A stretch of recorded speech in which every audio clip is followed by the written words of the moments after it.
So if you clicked on this video, you may be one of the new Florida transplants, so welcome. Did you know that there are 1,000 people a day that are moving to Florida, so you are not alone? Or you might be someone who has lived here for a few years but has never really experienced a significant hurricane. What I want to do in this video is to tell you what no one else tells you. It's the real story of going through a hurricane. You can go to all the other videos. It gives you a list of what you need to prepare. We hear it on the news, we see it in the newspapers, but this is really sort of what to expect and what the reality is. And to me, one of the scariest things for hurricane season is not the hurricane, because many times we get warnings, but I will tell you there are exceptions. But the scary thing is all the people that have moved here and have no idea what a hurricane is, and they haven't been proactive in preparing, and the aftermath or the after a hurricane can be devastating. So in this video, I'm going to explain how it really works when you're living here, what you need to look out for, and what you need to do outside of the list that you get from everybody on items that you need to have in your home. So I have been through some really major storms, and some of them happened all within the same time period. And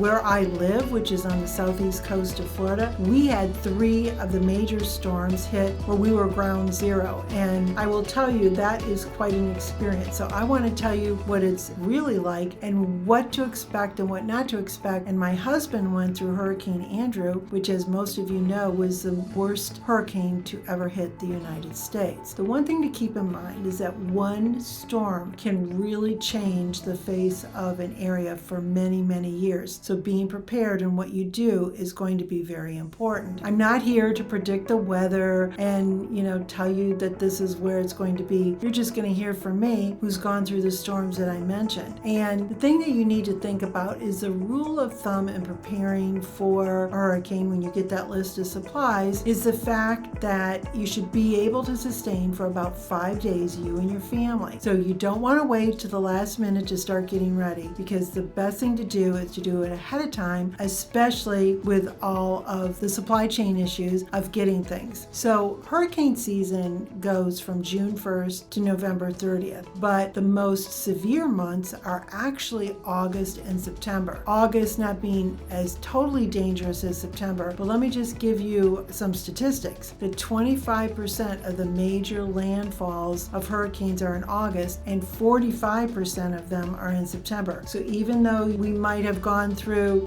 May, June, July, we're almost through. No, we're really going into the worst part of it. So be on your guard to make sure things are prepared. The other thing I want to mention is that when a storm has been announced and they're saying, it's coming in as a category 1, or you see all those spaghetti models and they tell you where it might hit, the fact of the matter is these hurricanes have a mind of their own. And even though we have extraordinary equipment to predict hurricanes, truly it can change in an instance. And that's what happened even in Hurricane Andrew. It was not to hit the way it was, and it looped around and came in again and really caught people by surprise in a very short period of time. So don't leave everything that you need to do when you get those lists at the end, because you need to prepare ahead of time. The other thing I want to tell you that nobody else does is make sure you check your homeowners insurance and your flood insurance. You cannot change those when an impending storm is on its way. The time to do it is ahead of time. With all the changes of cost of building and repairing homes, do you have enough insurance to be able to do replacement costs on your home? Do you live in a flood zone and need flood insurance? Now, I will tell you that if you live in Florida and you have a driver's license, you're in a flood zone basically. So you need to make sure that you're protected, because so many people are caught off guard when this happens, and homeowners insurance doesn't cover flooding. That's another video that I will lead you to at the end, but you need to just make sure that you're protected, because if by chance that you happen to be in one of those critical storms, having the proper insurance is going to make the difference of you moving on quickly, or you trying to put your life back together with taking out a second mortgage or whatever you need to do to put your home back together. The other thing is, how's your roof? Did you check your roof in Florida? If your roof is 15 years old or more, they're requiring that you have a structural engineer look at the roof to certify that it's good for another 5 years. Make sure you have a solid roof. Don't wait and go, I'm going to see if we get a storm and I'll get my roof paid for, because ultimately what can happen if you lose your roof, number one, it could take months or even a year year or more, get a new roof on. You're leaving your home exposed and the damage that can happen inside. So make sure you take care of that. We get a lot of tax credits in Florida right now for hardening your home. So make sure you look into that and take advantage. We also in Florida have a tax holiday to prepare for hurricanes, and that's usually about the end of May, and it'll cover items up to about $750. So it could cover that generator or different items, and take advantage. Why give the government the tax money, right? You need to do it for your own supplies. And always make sure that even though you've got your list of things you need to do,